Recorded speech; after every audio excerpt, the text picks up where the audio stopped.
My name is Dr. Ellis. I'm a geriatric doctor, and 3 days before Christmas, I was told not to come home. The call came right after a brutal shift at the hospital. I was standing in my apartment, keys still in hand, looking at the neatly packed bag by my door. Inside, presents for everyone, even the rosemary stuffing ingredients they love but never remember. I'm the one who makes. I'd bought a forest green sweater, too soft. Warm, not too flashy. I wanted to feel festive without feeling fake. When my phone buzzed and I saw Blake's name, my younger brother, I smiled. Thought he was gonna ask about napkins or ride-sharing plans, like he always does. But instead, he said, "Hey, so listen, Savannah's coming this year. She's, really into energy and vibes. And with your job, sometimes you bring a kind of heaviness, and I think for her sake, maybe it's better if you sat this one out. It's nothing personal." I didn't argue. I didn't ask what he meant by heaviness. He didn't say, "You help people die with dignity." No, just heavy, like I was a soggy towel ruining his Instagram Christmas aesthetic. An hour later, my mom called. Her voice was syrupy, like honey poured over a knife. "Sweetheart, we just want to keep things light. You know how sensitive Savannah is. If you come, it might confuse things. Honestly, we might not answer the door." That's when it hit me. I wasn't just uninvited. I was unwanted. I didn't cry. I didn't scream. I simply said, "Okay." Then I walked over to my desk, opened my banking app, and did something I'd never done before. I froze the monthly transfer to their mortgage, paused Blake's emergency top-up fund, locked the savings I had quietly built for family what-ifs. I didn't post about it, didn't text a group chat for validation.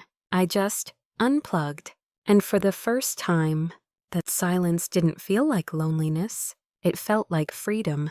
Growing up, I was always too much, too serious, too focused, too intense. The firstborn, the guinea pig. My dad used to call me the trial run at barbecues, right before handing Blake the bigger slice of cake. Blake, the miracle baby, the golden boy, creative, sensitive, born after years of trying. And I was just first. I still remember the way they'd spin his chaos into charm. Like when Blake was 6 and drew all over the living room walls with permanent marker. "He's expressing himself," they said. But when I broke a bowl helping set the table, I got a stern lecture about being too careless. When Blake brought home a participation ribbon, it got taped to the fridge for a week. I brought home straight A's and they said, "Nice," before tucking my report card in a drawer. I left my perfect GPA letter on the counter once. Nobody noticed. I got into medical school on my first try. No gap year, no second chances. I showed my mom the acceptance letter. She blinked and said, "Wow, that's intense. Don't burn out." Blake dropped out of college for the 3rd time to become a creative director, and they threw him a party with balloons and a sheet cake. There's a framed photo of him holding a paintbrush in their hallway, like he just solved climate change. I kept going, worked hard, graduated early, got licensed, became the doctor who stayed with the elderly when everyone else walked away. At home, I paid bills they didn't know how to fix, lent Blake money when he was between gigs, Fixed the heater when it broke during a snowstorm, covered my mom's copays, bought Blake a car battery when his died, and I never mentioned it because I thought being useful meant being valued. But I started to notice the pattern. They remembered who made things uncomfortable, but forgot who held everything together. When I showed up, I was too intense. When I stayed away, things were lighter, so I kept showing up, out of love, maybe, or habit, or just plain hope. But something inside me cracked. That night they told me not to come. It wasn't rage, it was clarity. And when you finally see the truth, There's no unseeing it. So I paused the $800 mortgage support, froze the emergency fund, wrote off Blake's $1, $200 debt as a life lesson. I knew they wouldn't notice at first. That's the curse of being quietly dependable people. Only feel your presence when it's gone. I didn't explain. I didn't rant. I just stopped. Christmas came and went. I stayed in my apartment, wrapped in a blanket that smelled faintly of rosemary and fabric softener. Didn't open the presents I'd bought. Didn't cry either. Just existed, fully, quietly, and for once, I wasn't trying to be the daughter, the sister, the fixer. I was just Lauren. Then came the text, the day after Christmas, from my mom. Can you answer? You've done enough damage already. My stomach sank. A few minutes later, my Aunt Claire called. She's the only one in the family who still sends birthday cards with little notes in them. What happened yesterday? She asked gently. They're saying you ruined Christmas, but you weren't even there. I blinked. Apparently, Savannah had seen a photo of me in the house, an old snapshot, probably a birthday years ago, and she recognized me. You saved my grandmother, she said. Your doctor, Lauren Ellis. The room, Aunt Claire told me, went dead silent. What happened next wasn't totally clear, but Savannah asked if I was the sister they always talked about, and whatever they said next made her quietly gather her things and leave. No screaming, no drama, just silence, but I could imagine it. The jokes, the digs. Maybe someone dropped that line Blake once said. Lauren is basically death in a pantsuit. Yeah, that one stuck. Only this time, someone else was listening. Someone who didn't grow up thinking mockery was love language. Someone who remembered the doctor who stayed beside her grandmother when no one else did. Someone who saw me without being told how to see me first. That's how I ruined Christmas, by not being there to play my role in the illusion. By not showing up to smile quietly while they carved me into a cautionary tale. By being remembered for the one good thing I did for someone who wasn't them. 2 days passed. Then my phone rang again. This time, it was my mom. She didn't say hello. She jumped straight in. Her voice was tight, clipped, halfway between anger and panic. I don't know what you said to her, she began. But now your brother is a mess. Savannah blocked him, won't answer his calls. She posted something online about being mistreated by the family of a woman she respects. There was the faint sound of glass clinking in the background, maybe pacing in the kitchen, maybe her signature crisis Chardonnay. She tagged your photo, my mom added, like she was accusing me of leaking state secrets. I didn't say anything. I let her fill the silence. We need you to speak to her, she said, lowering her voice. Just explain, clarify, say it was a misunderstanding, that no one meant harm, right? Because now I was the family's PR department. She wasn't asking me to reconnect or to apologize for leaving. She wanted me to put the mask back on, to smooth things over, to save face. She's ruining your brother's future, she continued. His name is getting dragged through those art communities she's in. You know, New York, galleries, exhibits. He's being blacklisted. I almost laughed. Not because it was funny, but because after decades of being invisible, suddenly my absence had weight. For once, the silence I left behind echoed. I said, I'll think about it. I didn't. Instead, I found Savannah's post. It wasn't angry. It wasn't even dramatic. Just real. She wrote about the doctor who had treated her grandmother, how I made her feel seen, respected, cared for. She talked about walking into a Christmas gathering, hoping to feel warmth, and instead hearing them joke about that same doctor. Me. She didn't name names. She didn't have to. There was one line that stopped me cold. Some people hide cruelty behind polite smiles and holiday lights. But the moment I saw that photo, I remembered what real kindness looks like, and it wasn't anyone at that table. It went viral, at least in the circles that mattered to her. People shared it, commented, tagged others, and for the first time, the words associated with my name weren't too serious or hard to love. They were compassionate, steadfast, seen. That night, just before bed, my phone buzzed again. Voicemail. Not from Blake, not from my mother, not from my dad, who only ever calls when he forgets his Apple ID. It was from Savannah. Her voice was softer than I remembered from the one curated video Blake had once shown me. It wasn't polished. It wasn't performative. It was real. Hi, I'm sorry for reaching out like this. Your aunt gave me your number. I hope that's okay. I needed to say something. There was a pause, not the kind that's searching for the right word, the kind that's trying not to cry. I didn't really know who you were, she continued, but I recognized you from the photo. You treated my grandmother years ago. She still talks about you. She said you changed everything, that you didn't give up when everyone else did, that you made her feel like she mattered. Another pause.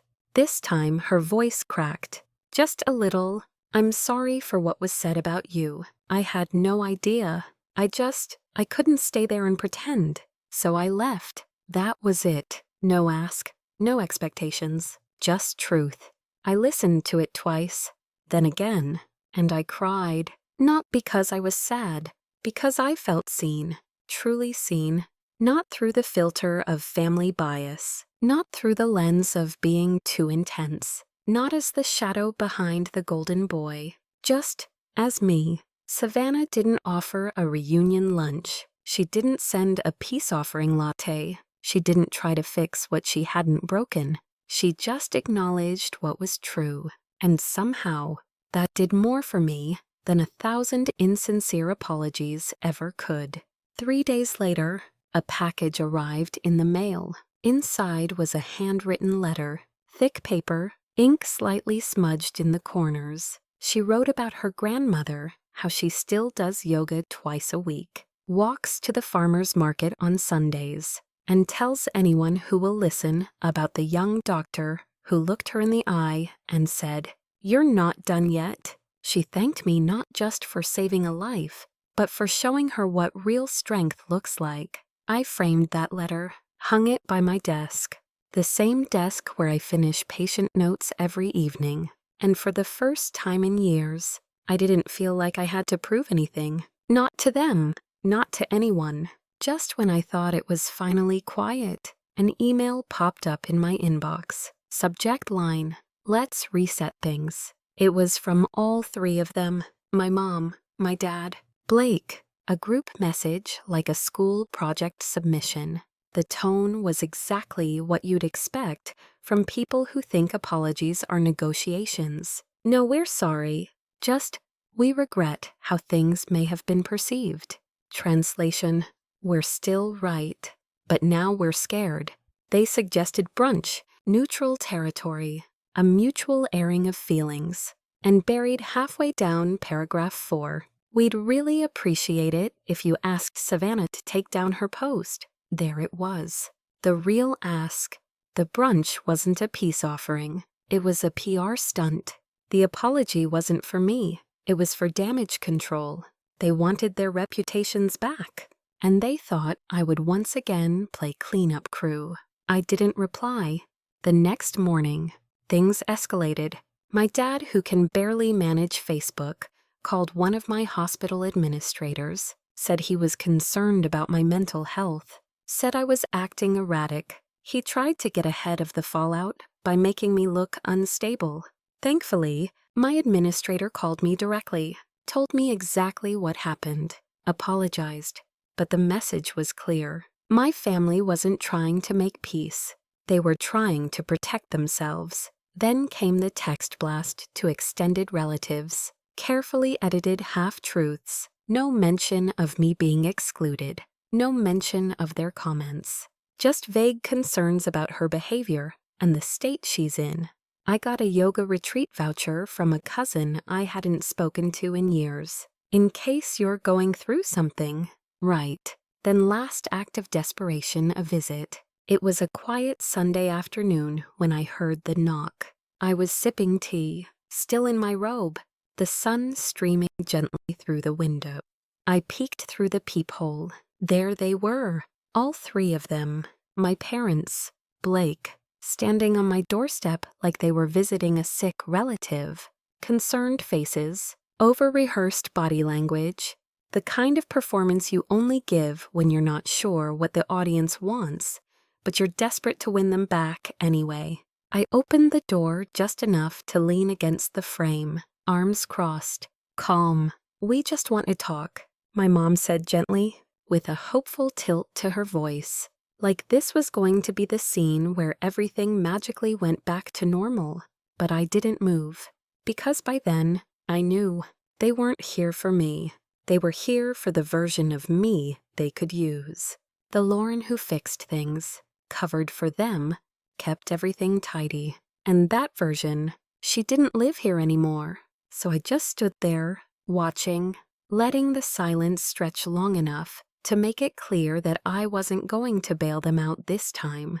They waited, fidgeted, hoped I'd break character. I didn't. Finally, I said, "No," just that, one word. No explanation, no monologue, no performance. And then I closed the door, and I didn't feel guilty. Not for the door, not for the silence, not even for the years I had spent trying to earn something they were never going to give. Instead, I made another cup of tea, sat back at my desk, looked at the framed letter from Savannah. The soft wooden border caught the light just right, and for a moment, it felt like a window into a better kind of truth. A truth where recognition didn't come with strings, where kindness wasn't conditional, where I didn't have to shrink to fit inside someone else's narrative. That letter reminded me of something I had always known, but had buried deep beneath duty and expectation. The most meaningful validation doesn't come from the people you chase. It comes from the ones who see you without being asked to. I thought about all the years I had wasted trying to earn their approval, all the silent sacrifices, all the dinners where I smiled through disrespect, all the holidays where I gave more than I received emotionally, financially, spiritually, and I thought about what Savannah's grandmother said. You made her feel like she mattered. That was it. That was all I'd ever wanted. To make someone feel like they mattered. To leave things better than I found them. And the irony, that's exactly what I had done. But not for the people who called me heavy. Not for the ones who said, "She's just a little much." I had done it for strangers, patients, people who saw me as I really was. I didn't become a doctor for praise. I didn't cancel payments for revenge. I didn't walk away from my family to prove a point. I walked away because I finally saw the truth. And once you see it, you can't unsee it. There's a power in silence, in not explaining yourself to people committed to misunderstanding you, in not pleading your case to people who've already decided who you are, in saying no and letting that be enough. There's strength in drawing a boundary and keeping it, in choosing peace over performance, in finally stepping out of the shadow of the golden child and into the light of your own worth. That night, I filed my patient notes like I always do, except this time, something was different. I felt still. I felt clear. I felt whole. So if you're watching this, and you've ever been made to feel like you're too much, too serious, too sensitive, too focused, too intense, too inconvenient, let me tell you something that no one in my family ever told me. You are not too much. You are not a burden. You are not the problem. You don't need to shrink. You don't need to play small to make others comfortable. You don't have to keep showing up to be hurt just to prove you're loyal. You are enough. And you deserve to write your own story, even if that means walking away from the ones who taught you to question your worth. You get to choose who sees you, who holds space for you, who earns the right to stand beside you. And sometimes, the most powerful thing you can do is exactly what I did. Don't show up. Not because you're bitter, not because you're punishing anyone, but because you've finally learned to choose peace over proximity.